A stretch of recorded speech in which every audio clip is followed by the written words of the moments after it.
സത്യം പറഞ്ഞ ഈ ലോകത്തെ എല്ലാവർക്കും കുറച്ചൊക്കെ ഭ്രാന്തുണ്ട്. ഹായ് ഹലോ നമസ്കാരം, ഞാൻ ഗ്രീഷ്മ. ഞാൻ ഇതുവരെ ചെയ്തിട്ടില്ലാത്ത, ജീവിതത്തിൽ എന്തെങ്കിലും ചെയ്യുമെന്ന് ഞാൻ ഒരിക്കലും പ്രതീക്ഷിച്ചിട്ടില്ലാത്തൊരു കാര്യമാണ് മൂവി റിവ്യൂയിങ്. ഇവന്റെ ഈ കളർഫുൾ പരിപാടികളൊക്കെ ഷോയാണ്. പക്ഷേ സിനിമ കണ്ടിറങ്ങി കഴിഞ്ഞുള്ള എൻ്റെ ആവശ്യമില്ലാത്ത ഓവറാക്കിയിട്ടുള്ള സിനിമ ക്രിട്ടിസൈസിങ് കണ്ട് എൻ്റെ ഫ്രണ്ട്സാണ് എന്നെ മോട്ടിവേറ്റ് ചെയ്തത്.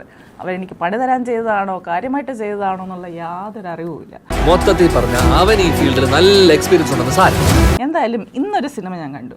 അപ്പോൾ ഞാൻ വിചാരിച്ചു എന്നാൽ പിന്നെ ഇപ്പം തന്നെ അതങ്ങോട്ട് ചെയ്തേക്കാം. ഏത് സിനിമയാണെന്നറിയോ? I will take you to the miraculous universe of the most wanted person you are searching for.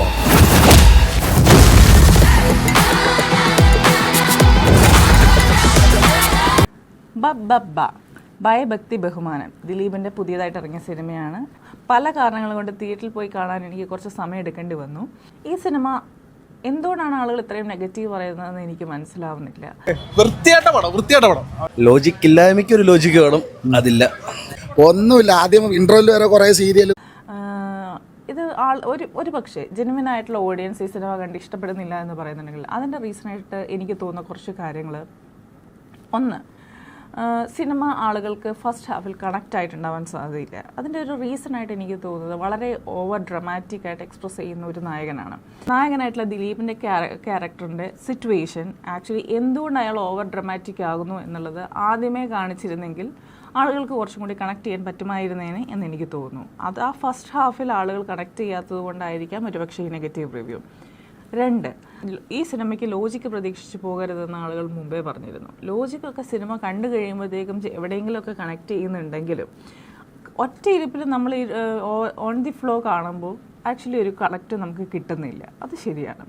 അവസാനം എല്ലാം കൂടി കൂട്ടിച്ചേർത്ത് വായിക്കുമ്പോഴാണ് ഇതായിരുന്നല്ലേ ഉദ്ദേശിച്ചത് എന്ന് നമുക്ക് മനസ്സിലാവും. പിന്നെ എനിക്ക് തോന്നിയിട്ടുള്ളൊരു കാര്യം, ഈ സിനിമയിൽ ആരെയും കാണാനൊരു ഭംഗിയില്ല. ഒരു സീനിനും കാണാനൊരു ഭംഗിയില്ല എന്നെനിക്ക് തോന്നിയില്ല.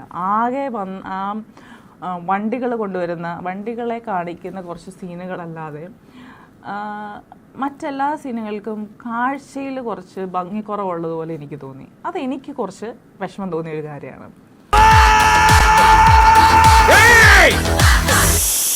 അതുപോലെ തന്നെ ഈ സിനിമയിൽ ഉപയോഗിച്ചിട്ടുള്ള പാട്ടുകളാവട്ടെ മ്യൂസിക് ആവട്ടെ ഒന്നും അങ്ങോട്ടൊരു പുതുമ തോന്നിയില്ല. എല്ലാം കേട്ട് ശീലിച്ച എന്തോ ഒന്നുപോലെ തോന്നി. പക്ഷേ സെൽഫ് പ്രൂഫിങ് ഇത്രയും വൃത്തിയായിട്ട് ചെയ്ത വേറൊരു സിനിമ ഞാൻ ഇതുവരെ കണ്ടിട്ടില്ല.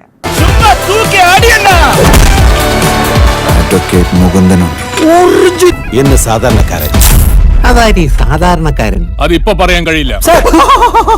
പക്ഷേ ഈ സിനിമയിലെ എല്ലാവരുടെ അഭിനയം നന്നായിരുന്നു. ഈ സിനിമയിലെ എല്ലാവരുടെ ഡയലോഗ്സ് നന്നായിരുന്നു. കേട്ടിരിക്കാൻ നല്ല രസമുണ്ടായിരുന്നു. വിനീത് ശ്രീനിവാസന്റെയും സീൻസ് ആകട്ടെ, അതുപോലെ തന്നെ ബൈജുവിൻ്റെ റോള്, മലയാള സിനിമയ്ക്ക് നഷ്ടപ്പെട്ടു പോയിട്ടുള്ള കുറേ കലാകാരന്മാരുടെ റീപ്ലേസ്മെൻറ്റ് എവിടെയൊക്കെയോ ഞാൻ കണ്ടിട്ടുണ്ട്.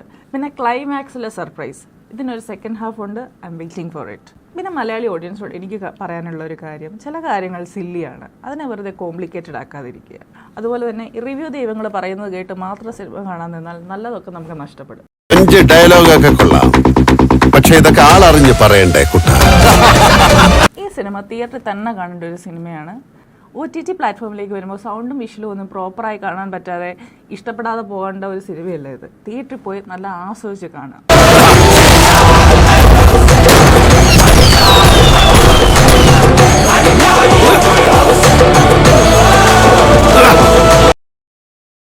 അപ്പോൾ അത്രയേ ഉള്ളൂ. Take care, bye. വീണ്ടും സന്ധിക്കവരേക്കും വണക്കം.